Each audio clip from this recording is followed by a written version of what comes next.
പിതാവിൻ്റെയും പുത്രൻ്റെയും പരിശുദ്ധാത്മാവിൻ്റെയും നാമത്തിലാണ്. ആമേൻ. ഇന്ന് ഏപ്രിൽ 21 തിങ്കളാഴ്ച. അമ്മേ പരിശുദ്ധ അമ്മേ, അമ്മേ പരിശുദ്ധ ദൈവമാതാവേ, കൃപാസനത്തിലൂടെ ഞങ്ങൾക്കും ഞങ്ങളുടെ ദേശത്തിനും അമ്മ മധ്യസ്ഥം തേടി തന്ന എല്ലാ അനുഗ്രഹങ്ങൾക്കും കൃപകൾക്കും ഞങ്ങളിപ്പോൾ ഹൃദയം നിറഞ്ഞ നന്ദി പറയുന്നു. അമ്മേ പരിശുദ്ധ അമ്മേ, ദൈവമാതാവേ, 2004 ഡിസംബർ 7 ഉച്ചകഴിഞ്ഞ് 2:30 കൃപാസനത്തിൽ സംഭവിച്ച അമ്മയുടെ പ്രത്യക്ഷപ്പെടലിനെ കുറിച്ച് തിരുസഭയ്ക്ക് സമർപ്പിച്ചിരിക്കുന്ന പഠനരേഖകളുടെ മേൽ സഭാത്മകമായ പഠനം ആരംഭിക്കുവാൻ ഞങ്ങൾ പ്രാർത്ഥിക്കുന്നു. അമ്മേ പരിശുദ്ധ അമ്മേ, ഭൂസ്വർലോകങ്ങളുടെ രാജ്ഞിയായ അങ്ങേയ്ക്ക് ഭൗമസംരക്ഷണത്തിനായി പ്രപഞ്ചപ്രകൃതിയെ തന്നെ തിരുസഭ പ്രതിഷ്ഠിക്കുവാൻ ഈ പ്രത്യക്ഷീകരണം വഴി ഇടയാക്കണമേ. പരിശുദ്ധ അമ്മേ, ജപമാല മാതാവേ, സകല പ്രാർത്ഥനകളോടും ചേർത്ത് ഞങ്ങളിപ്പോൾ പ്രാർത്ഥിക്കുന്ന ഈ കുടുംബത്തിന്റെ പ്രത്യേക നിയോഗം പരമക്കളെ.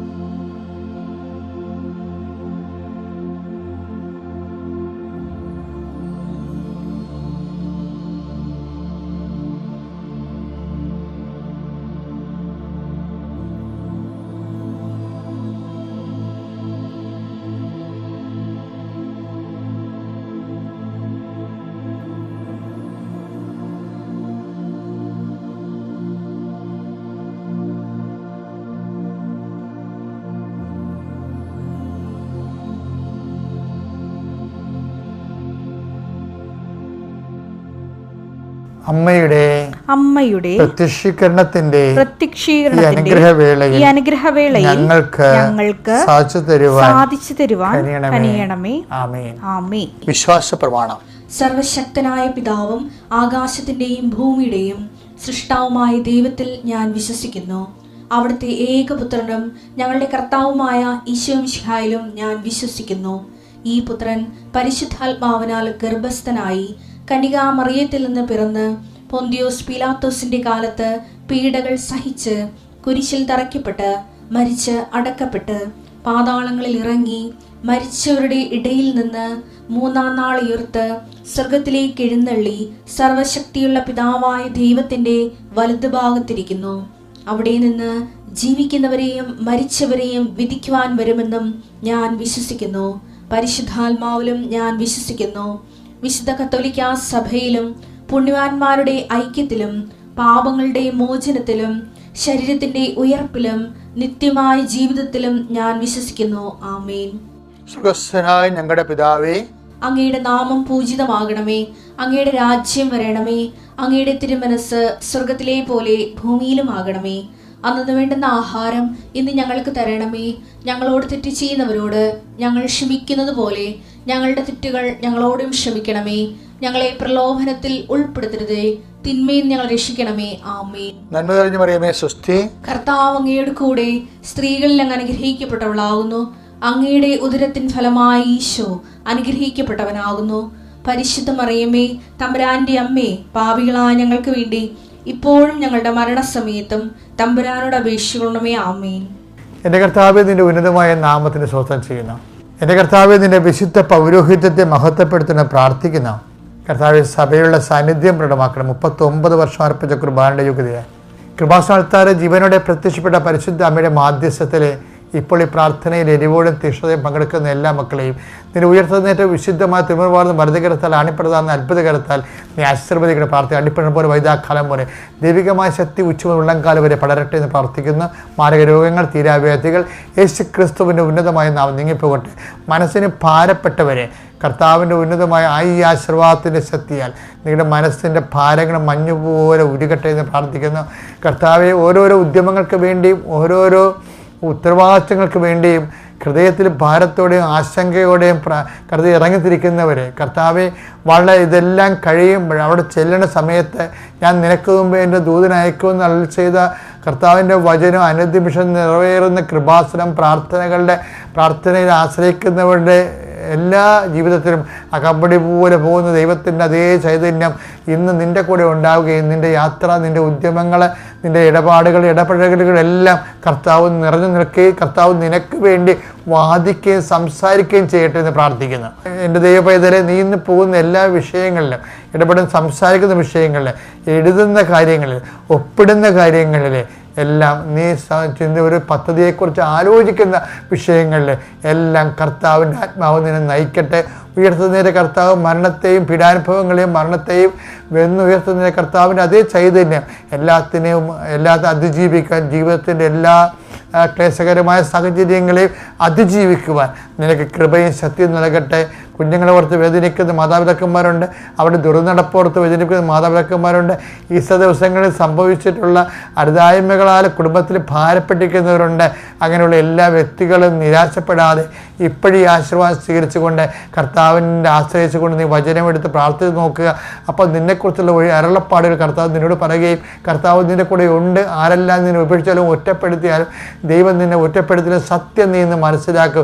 യേശുക്രിസ്തു ഉന്നതമായത്ത് നീ ആശ്രയിക്കപ്പെടുന്ന കർത്താവെ, ഇന്ന് നിന്നെ ആശ്രയിച്ചുകൊണ്ട് ഭാരപ്പെട്ടിരിക്കുന്ന രോഗികളും ആരെല്ലാം വചനങ്ങൾ പ്രാർത്ഥിച്ച് തുറക്കുന്നു അവരോടെല്ലാം നീ വചനത്തോടെ സംസാരിച്ചുകൊണ്ട് ഈ കർത്താവ് ഈ സന്ദേശം കൃത്യമാണെന്ന് അവരെ ബോധ്യപ്പെടുത്തിക്കൊണ്ട് നിൻ്റെ സാന്നിധ്യം ഉയർത്തുന്നതിൻ്റെ സാന്നിധ്യം കാലത്തിൻ്റെ അവസാനം വരെ ഭൂമിയുടെ അതിർത്തികൾ വരെ അവരുടെ മക്കളുടെ കൂടെ ഉണ്ടെന്നുള്ള വലിയ തൊട്ടറിവുകൾ അവർക്ക് ലഭിക്കാൻ വേണ്ടി എൻ്റെ കർത്താവിൻ്റെ നാമത്തിൽ ഞാൻ പ്രാർത്ഥിക്കുന്നു. നിത്യം പിതാവും പുത്രനും പരിശുദ്ധാത്മാവും സർവ്വസ്വരും നീക്കുവാമേ. എൻ്റെ പ്രിയപ്പെട്ടവരെ, കർത്താവ് ഉത്ഥാനത്തിന് ശേഷം കർത്താവ് അപ്പോസ്തലന്മാരെ കാണുമ്പോഴൊക്കെ പറയുന്ന ഒരു വാക്കാണ് എന്താണ്? അലക്കിൽ ശ്രാമ, എന്താണ്? സമാധാനം നിങ്ങളോട് കൂടെ. അങ്ങനെ 7 പ്രാവശ്യം പറയുന്നുണ്ട്. എന്നിട്ട് പിന്നെ ഈ സമാധാനത്തെക്കുറിച്ച് പറയുമ്പോഴും കർത്താവ് അവരെ പറഞ്ഞയക്കുന്നത് അസമാധാനത്തിലേക്കാണ്.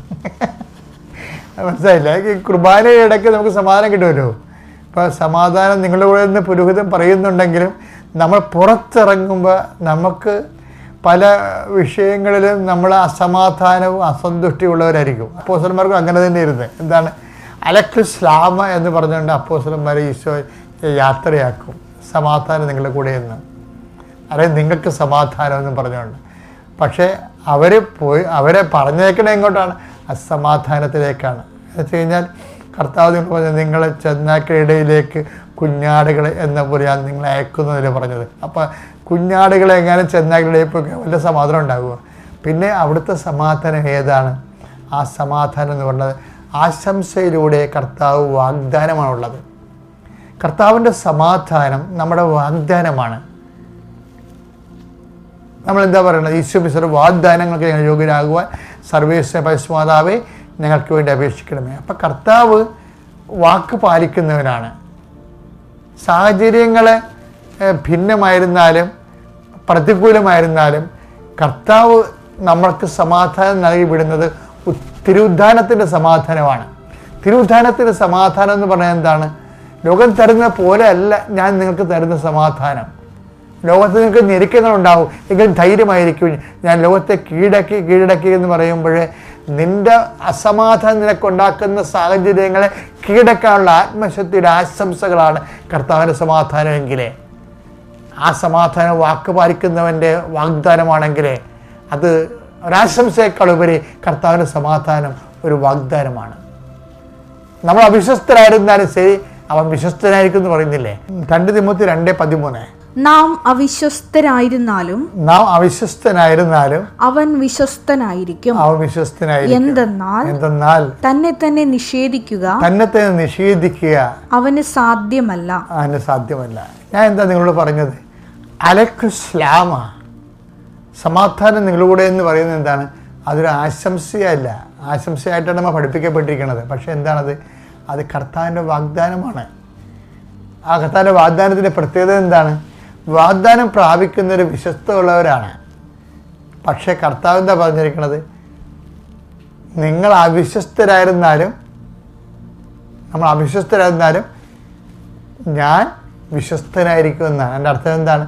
നമ്മൾ കർത്താവിൻ്റെ സമാധാനം പാലിക്കുന്നതിന് ചിലപ്പോൾ നമുക്ക് പോരായ്മകൾ ഉണ്ടെങ്കിലും കർത്താവിൻ്റെ ആശംസ എന്ന് പറയുന്ന ആ സമാധാനത്തെ വാഗ്ദാനത്തിൽ നമ്മൾ വിശ്വസിച്ചാൽ നമുക്ക് വിശ്വസിച്ചാൽ നീ ദൈവമഹത്വം കാണുമെന്ന് പറഞ്ഞു തരട്ടെ. ഇത് യോഹന്നാൻ 11:40. യേശു അവളോട് ചോദിച്ചു, വിശ്വസിച്ചാൽ നീ ദൈവമഹത്വം ദർശിക്കും. ഞാൻ നിന്നോട് പറഞ്ഞില്ലേ? ഇതെന്താ പ്രശ്നം വെച്ച് കഴിഞ്ഞാൽ നമ്മൾ നേരത്തെ വായിച്ച 2 തിമോത്തി 2:13 നിങ്ങൾ അവിശ്വസ്തരായിരുന്നാലും ഞാൻ വിശ്വസ്തനായിരിക്കുമെന്ന്. അപ്പം ആ ദൈവത്തിൻ്റെ വിശ്വസ്തതയിൽ നമ്മൾ വിശ്വസിച്ച് കഴിഞ്ഞാൽ നമ്മൾക്ക് വിശ്വസ്തതയിൽ പോരായ്മ വന്നാൽ പോലും കർത്താവ് എന്താണ്? വിശ്വസ്തനായിരിക്കും. അതിൻ്റെ അർത്ഥം എന്താണ്? ആ സമാധാനം നമുക്ക് അനുഭവിക്കാൻ പറ്റും. അപ്പോൾ ഇത് വലിയൊരു പ്രോമിസാണ് നമുക്ക് കിട്ടിയിരിക്കുന്നത്. ഇത് നിങ്ങൾ കീപ്പ് ചെയ്യണം. എന്താണെന്നറിയാമോ? ഒന്നും പതറേണ്ട ആവശ്യമില്ല. കർത്താവ് പറഞ്ഞിട്ടുണ്ട് അലക്ഷ്ലാമയെന്ന്, സമാധാനമെന്ന്. അത് നമുക്കിത് അവിശ്വസ്തത ഉണ്ടെങ്കിൽ പോലും അത് അനുഭവിക്കുന്നത് കർത്താവിൻ്റെ വാഗ്ദാനത്തിൻ്റെ അടിസ്ഥാനത്തിലാണ്. So happy Easter again. അത്യപൂർവ ദൈവാനുഭവങ്ങൾ ഇനി നിങ്ങൾക്കും സ്വന്തം. ഈ യൂട്യൂബ് ചാനൽ ഇതുവരെ സബ്സ്ക്രൈബ് ചെയ്തിട്ടില്ലെങ്കിൽ ഇപ്പോൾ തന്നെ സബ്സ്ക്രൈബ് ചെയ്യുക. ഈ വീഡിയോ ഇപ്പോൾ തന്നെ നിങ്ങളുടെ സുഹൃത്തുക്കൾക്ക് ഷെയർ ചെയ്തുകൊണ്ട് കർത്താവിന്റെ പ്രേക്ഷിതരാകുക.